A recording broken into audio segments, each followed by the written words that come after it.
Hello guys, this is Dr. Leor Bar-El, and why am I doing this kind of filming right now instead of putting it stable? As I'm not feeling well. Don't worry though, I am going to be doing day one review. I just want to make sure everybody knew day one review for the Super Smash Brothers is going to be, where I'm going to film it on the day of release and do an in-depth review so you guys can see how it is, what it is, and how it looks, and how it plays, and all that good stuff. What I do want to talk about right now, and I didn't want to miss the opportunity to talk to you guys about it, because I know some of y'all told me you guys are investors, and I used to invest in GameStop, so we're gonna talk about that. We're gonna talk about Onimusha. I don't even know if I'm pronouncing it right, but it was one of my favorite games way back when, and now it's coming out, so we're going to talk about that. And we are going to also talk about some other things. So anyways, let me first start off like I start off all my videos. Let me just say, you know, I have already came out with the How to Build a Gaming Computer mini-series, so keep those mini-series requests coming since I'm self-funded and this is the people's channel. Based on the magnitude of that request, I will do the mini-series showing you guys how to do it. So I show you guys how to build a gaming / post-production for film work computer on the cheap. Now I'm showing you guys how to build a helmet, cosplay helmet from beginning to end with paint and all, mini-series. We're already, I think, on episode 5. We're going to be on episode 6. So every Saturday night or Sunday night, and I'm doing a giveaway and all these things. So, the giveaway is going to be the, I'm going to be releasing the Mario, as I told you, that you could charge your Nintendo Switch with it and all this cool stuff, and it's really cool. I showed it to you in my other episodes, and then afterwards, and I'm going to be doing an announcement, but afterwards I'm going to show you guys how to build, in the next mini-series, how to build a gaming / post-production for film work / productivity desk on the cheap, for really, really cheap, and it's really good, and I'm sure a lot of you guys will be really happy to build one of those, and it's really easy to build too. So I'm going to show you guys how to do that, and I'm going to be giving away a Noob Saibot, so two prizes to 2 different people. It's going to be the Noob Saibot mask and the Scorpion mask. And as I showed you in the previous episode, I believe, I showed you guys what I want to definitely release in the next one, which I'm not going to tell you right now about what is going to be the next one, the next mini-series after, because it's too early. But I'm going to be giving out a Harry Potter wand holder that I designed myself. Really cool, hand-painted, everything. It's going to be freaking sick. And, you know, definitely tune in and make those requests keep coming. So anyways, I'm going to be doing, let me just get into a comfortable position here. It's a little bit hard for me right now. Recovering from this stinking cold, but so I'm gonna be doing a lot of giveaways and all that stuff for y'all, so definitely keep those requests coming, and also keep those requests for games coming. Based on the magnitude of games, I'll be doing the review. So I am gonna be doing the Super Smash Brothers review. I'm also, based on your request, gonna get the Mario U, whatever, they're doing a port of the Mario. I hope it's not going to be $60. I think if it is, it's going to be such a freaking ripoff that it's beyond stupid. We're going to talk about Ark Survival and all this other crap right now. Okay, so let's go right into it, all right? So first thing I'd like to talk about GameStop's stock. Now, I used to be investor in GameStop. Don't get me wrong. Like 2014, I paid about, I think it was $60, $50 or $60 a share. I don't remember that much about it. And I used to play the stock market much more than I used than today, for example. Today I barely played, but I used to be a very, very big investor, you know, in different companies and spread them out and all that stuff. Used to be about $50, $60 a share. Now it's going for about $14, $15 a share. And the reason why is it failed miserably. And it has a lot of, you know, a lot of people are blaming it, and I wanted to straighten this out. A lot of people are blaming their failure based on downloadable games, that now everybody wants to download games and stuff like that. That's not true, guys. For example, if you look at most of my demographic on our channel, right? Now, when you look at the demographic on our channel, they show you on YouTube, like, all the age ranges. The age range usually is anywhere between 26, 27, all the way up to, you know, 45. That's the biggest age range. And why? Because our generation is the generation of games, the ones especially from 35 to 45, the generation of games, gamers. And really what happened is it's not just the downloadable content. Oh, sorry. It has a lot to do with gamers itself. Now, if you remember back in the day, you would be able to look at everyone in your classroom and everyone had a video game system, except maybe that certain boy who his mom didn't believe in video games and so on and so forth. And we all know we had one of those in our class, or two of these, or three of these, or whatever. But most of our class, everybody knew the video game, it had some kind of game system, whether it be the Nintendo or Genesis or 3DO, or God knows Neo Geo, even as expensive as that was. I had friends of mine that even had that. But today, I teach in an after-school program. I do a lot of volunteer work, and most of the kids there, a lot of them don't have any type of games. As one of them or two of them, something like that, has like a Nintendo's, the 3DS. One of them has the 2DS, something like that. So they have like a 3DS and a 2DS, the old-fashioned one. But none of them really have a gaming system. And I think it all is due to and I'll explain this, what happened. The reason why kids today, especially the young kids, I'm talking about young kids like in 5th grade. Like, I remember when I was in 5th grade, Mario 3 came out. I was going crazy for that game. Everybody knew what it was. Even TurboGrafx 16 with Bonk's Adventures and all that stuff. Everyone had these game systems, and it was cool. We trade them. Even systems we trade and all that. But what happened was, slowly, you see that kids are less interested. Why? Because in our generation, even to mod, the modding started in about PlayStation 1. That's when it started. Modding became sort of known more. You had your other mods and whatever, but mostly used cartridges. Those who used CDs and stuff and whatever, like the PlayStation 1, modding started to happen. But we were all poor, so we couldn't just open it and try it out because it cost us a system. So what did we do? We actually had to go to places like Chinatown or any type of place that people actually did it for us, and we pay a good amount of money. Not everybody wanted to do that. Now, even if you modded it, you could download games for free, right? Back in the day, we would be able to download games, but guess what? Torrenting wasn't out, and it was more like IRC at the time, these underground chat rooms. And I remember they used to turn an ISO file into like 1 million files. Until now, there's like a lot in the hacking community, you will see that they turn an ISO files into like 20 RAR files. But in that time, the internet connection was extremely slow. Okay, so what happened was, and you were charged, because you hooked it up to your phone, you were charged every minute on your phone. If you guys remember that, your bill and your phone line went skyrocket till they came out with the flat rate for the phone. But before that, you would pay an arm and a leg. It was so freaking expensive. And it wasn't 20 RARs, because remember, the times were, the connection was so poor that they had to make it into like 100 RAR files and, .rar files and compress it or WinZip or whatever. And what would happen is you would stand online for hours and, your connection would be, screwed up by someone calling you, or even if you put it on busy all through the night, it would drop. But sometimes you would get on the line and it would happen, and then you would download it and then it would disconnect, and then you would have to download where you left off until you got the full game. Looking at your phone bill, you're like, I spent like $300 on this game when I could have just bought it for $60. It wasn't practical back in those days, you understand? So people more or less bought games, and they bought systems, and they were collectors, and they were all of that.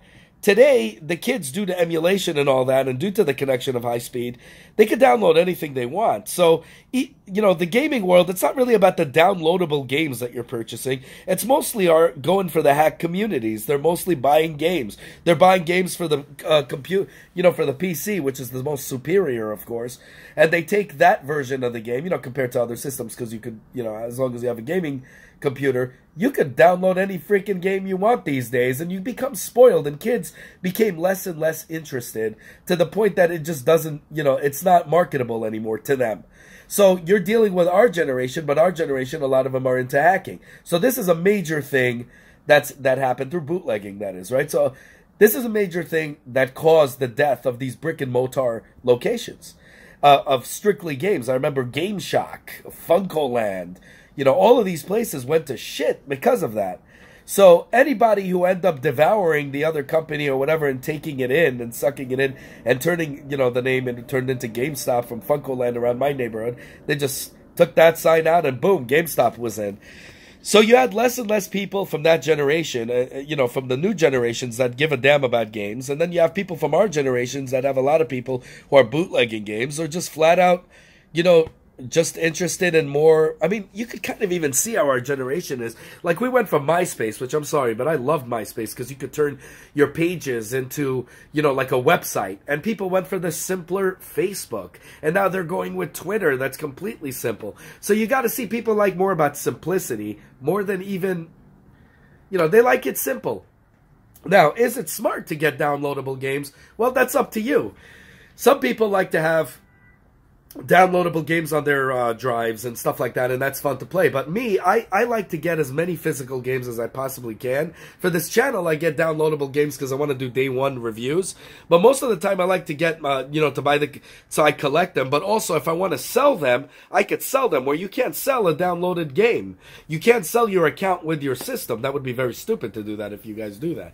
But that's what I'm trying to say. So you pretty much lose all your game, and you could just sell your system at stock. That's the reality of it. So I like to collect these games. I like to sell them on eBay if I don't, you know, I don't have use for it, if the game sucks. And, you know, like Ark Survival, we're going to get into that. And, of course, WWE 2K18, holy crap. But, you know, it's good to be able to have that opportunity to sell. So when I don't really like downloadable games, but again, most of the people think it's more practical, so they download. So it is. That's part of it, but it's a huge thing as well. It has a lot to do with everything else. So I already knew the gaming market. If you open up a store that's strictly video games, you're gonna get screwed. And that's exactly what's happening to GameStop. And also GameStop's shady practices itself, where they push their employees, and I know many people that work there, they push their employees to basically sell you anything and to upsell, even if the game is crap. So when you put all of these things into effect, and also I did an episode for you guys, the last episode, showing you guys that they were selling PlayStation 3s and Xbox 360s that had the red ring of death, but they modified it knowing that within a year it's going to go back to shit. So when you put all of these things into effect, you see exactly why these gaming stores are dying. They're becoming desperate, and therefore they're becoming shady to try to make up for it. And because they're becoming shady, they're no longer trustworthy. So, for example, if you go to Best Buy, they don't get any commission, but Best Buy themselves, they fire their employees if they can't sell. So they do have a quota to meet. So, but you go into Best Buy, you're getting quality, you're getting all that because they sell not just video games, they sell TVs, they sell other stuff and whatever. But you could go there and pick up your game, and that store, whether they're shady or not, is going to last for a very long time. And also, they were in trouble at some point, just like other electronic companies. But then when you're dealing with just a strictly game, like Target, for example, they have, but they cover an array of things. They're like Walmart, you know, and Walmart has it. So when you have these companies, they'll always live because it's a supermarket in there, too. People shop there all the time. So even if their electronic department doesn't do well, they have something to fall back on, where GameStop really doesn't. So they started to, you know, add collectors things, you know, like statuettes and all this other crap. And they're trying to make as much as money from merch, you know, from merchandise and stuff like that. But it's just not doing well for them. It's just not doing it. And, you know, eventually they are going to be, you know, bankrupt, and they're going to go into something else. Right now, they're at $15 a share, and I'm telling you guys, do not invest. I know some of you guys are like, this is the best time to buy it. No, it's not. Now, when you have new games like Spider-Man and stuff, it did show a little increase that they were selling systems and stuff because PlayStation 4 came with the Spider-Man, and a lot of people for the Christmas time, they wanted to do that, but their Black Friday sales really sucked compared to what they were a while back. You understand? So due to that, you know, I wouldn't invest. Let's see what happens. But, you know, I know a lot of you guys already. I mean, I have 2 GameStops that I really love that are filled with honest workers and stuff. And they know themselves that the curtain call is coming very, very soon. But to you guys who are investors, I don't think you should invest right now into that. You guys asked me that. And I really don't think you should, because I really don't see this becoming better ever than it was. It's not going to be like 2008. It's not going to be like 2009. You can forget about that. It's not even going to be like 2014. It's just not going to do that. So it's just becoming worse and worse. And eventually, they know it too. You know, it's going to eventually collapse. Or they're going to it's going to be devoured by some other company, and it's going to be, you know, brought in, and they'll have it like Gamestop with, I don't know, selling coffee and shit. Who the hell knows what they got planned? But I wouldn't invest in that. Now we're going to go into the other thing. Ark Survival. Now, guys, you remember when I did that in-depth review? A lot of you guys really liked it. I really appreciate it. You know, other channels were tricking people into buying it. That WWE 2K18. And we said what a bunch of poop that was. And we don't think that anything could be more screwed up on the Nintendo Switch than that. Well, guess what? I did say this before in my other video. I said, I bet you they're going to do this. And they screwed it up. And now the Stinker of the Year award, of all years of award, is Ark Survival, ladies and gentle germs. Ark Survival is horrible. It plays just like in other consoles. It plays horrible. The frame rates drop. It's a piece of crap. It doesn't play well at all. And I am so glad you guys didn't request me to buy it. Because if you did, I would, you know, spent money for nothing, and I wanted to make sure that I played it so I could tell you about it. So actually, it was weird because my friend who works in GameStop, we always get to play it even before it comes out. So we get to see it, and he asked me what do I think of it and all that stuff. So we play over there and all that good stuff. And what I've noticed is he didn't get a copy to review, which is so weird. So I said, something doesn't sound that right. Because usually they give it to them earlier just to educate them, and then they can educate the public and so on and so forth. When it comes out, they pretty much know how the game is. This thing wasn't. So I already said that's already some kind of black flag right there. Something's up, you know? And then we finally got a chance to play it about a day ago. I wanted to do this video even yesterday, and I couldn't do it. And I got a chance to play it. And I gotta tell you, the game is such a failure. Even in dock mode, it's a piece of shit. Even and of course in handheld mode, it was a piece of crap. It was just really, really bad. It is literally the worst game, I think, for the Nintendo Switch right now. And now I know a lot of you guys are saying, oh man, the Nintendo Switch is weak. No, it actually did the same on the other systems. You see, that's exactly what happened in the other systems as well. The thing is, again, they just ported it. They don't really care about the Nintendo Switch. They just ported it, like they did with the stupid WWE 2K18. Except on other systems, it ran rather well. On the Nintendo Switch, it ran like crap. So they just ported it, and it's the same piece of crap that it was on the other system. Now, I know a lot of you guys are like, why didn't you just have Panic Button do it? Because Panic Button is known to do great, right? That's true. But I don't even think Panic Button could fix it because, I mean, the game was broken to begin with. They don't fix it. They just freaking put it. And again, it pisses me off how Nintendo could allow this stupid crap to come out on their system. I mean, don't they have any type of standards anymore? Nintendo used to put that freaking gold seal back in the day on there. People used to die for that, to get that gold seal. They don't have that. They give that gold seal now to anybody, to any idiot out there. And they basically just ported the stupid game, and it's broken as shit. And it's the worst game I think I've ever played for the Nintendo Switch. So I think none of you guys should get it. I wish I could have done this review a little bit earlier. If any of you guys got it, I do apologize. I'm usually good at that, but none of you guys requested me to get it, so I'm thinking, you know, but if anybody happens to run into this channel, my apologies, but the game is horrible. It's just, it's god-awful. It's god-awful. I mean, you're going to play it and you're going to regret you spent that kind of money on it. Just beyond horrible. And I really pray to God that Nintendo starts realizing that, yes, they're walking on eggshells with third-party developers, but their third-party developers can suck it. The only thing that matters is their consumer. If they care about their consumers, the third-party market is going to run after them because, again, we are the business. Okay? If they're making great relationships with these third-party freaks, okay, but shitting on their customers and their customers don't buy it, the third-party developers are not going to develop anything for them anymore. It all comes down to the customer. We're the root. We are the people you should please, but you don't. You don't walk on eggshells with us. You walk it with your partners. And this is the problem that Nintendo has. Okay, and that is a major, major issue. So we're done with that crap. Definitely do not buy it by any circumstances, unless the game is like $10. Even $10 is way too much, because I showed you guys in the other episode exactly what what you could get for $10 in the episode before this one. So it's totally not worth it. It's a piece of crap. For $5, maybe I would get it, but it would annoy the hell out of me even then. But for $5, I'd probably say I'll pick it up as a downloadable game. But otherwise, the game's a piece of crap. Okay, now we're going to talk about Onimusha. That's the way you pronounce it. I love that game. I remember playing that way back when, and I was addicted to it.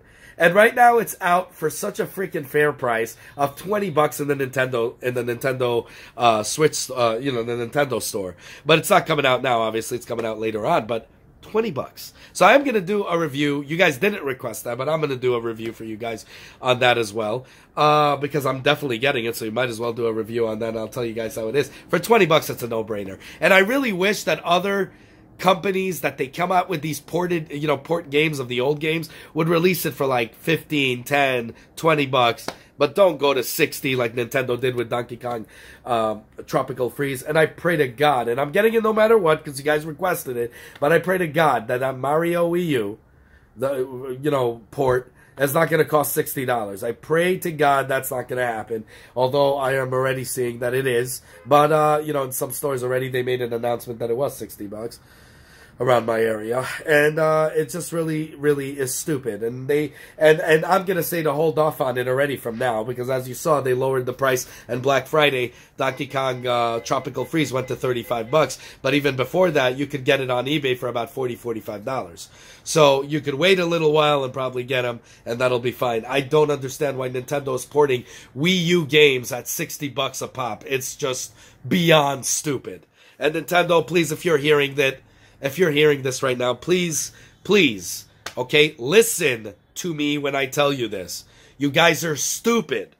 Sell it at $40 and make everyone happy. You're going to make your money. Everything's going to be good. It's not like you're revamping this shit. It's not worth $60, okay? Even though Donkey Kong Tropical Freeze, you had the hair on him, and it did look like you redeveloped it and did it. It's a port.